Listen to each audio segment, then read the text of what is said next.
Each act, each occasion is worse than the last, but only a little worse. You wait for the next and the next. You wait for one great shocking occasion, thinking that others, when such a shock comes, will join you in resisting somehow. You don't want to act or even talk alone. You don't want to go out of your way to make trouble. Why not? Well, you're not in the habit of doing it. And it is not just fear of standing alone, that restrains you. It is also genuine uncertainty. Uncertainty is a very important factor, and instead of decreasing as time goes on, it grows. Outside in the streets, in the general community, everyone is happy. One hears no protest and certainly sees none. You speak privately to your colleagues, some of whom certainly feel as you do. But what do they say? They say, it's not so bad, or you're seeing things, or you're an alarmist. And you are an alarmist. You're saying that this must lead to this, and you can prove it. These are the beginnings, yes, but how do you know for sure when you don't know the end? And how do you know, or even surmise the end? On the one hand, your enemies, the law, the regime, the party, intimidate you. On the other, your colleagues poo-poo you as a pessimistic or even neurotic. You are left with your close friends, who are, naturally, the people who have always thought as you have. But your friends are fewer now. Some have drifted off somewhere or submerged themselves in their work.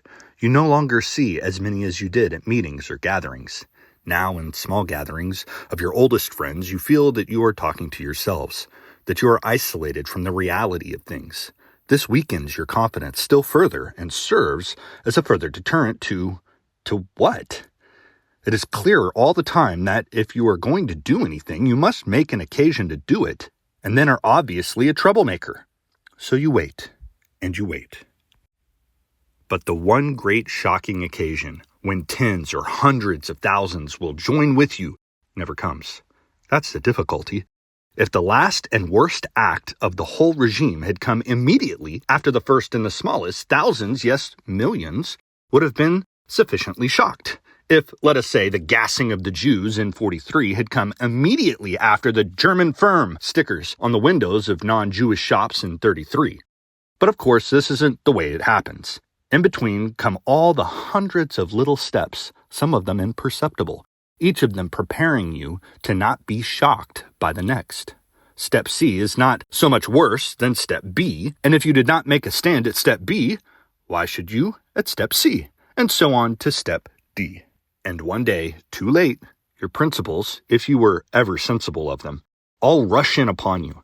The burden of self-deception has grown too heavy, and some minor incident, in my case, a little boy, hardly more than a baby, saying, "Jewish swine," collapses it all at once, and you see that everything has changed, and changed completely under your nose.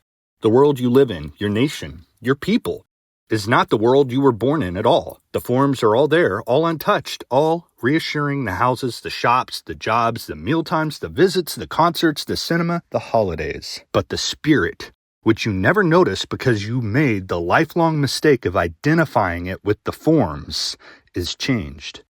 Now you live in a world of hate and fear, and the people who hate and fear do not know it themselves. When everyone is transformed, no one is transformed. Now you live in a system which rules without responsibility even to God.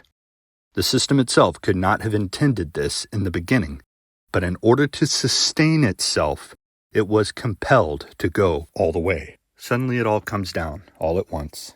You see what you are and what you have done, or more accurately, what you haven't done, for that was all that was required of most of us, that we do nothing.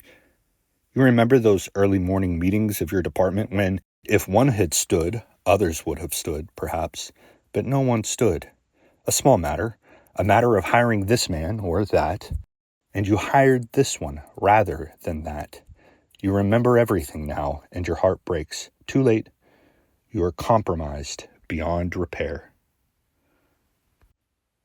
From They Thought They Were Free, The Germans, 1933 through 1945, an interview with a German about what it was like living during the rise of the Nazis.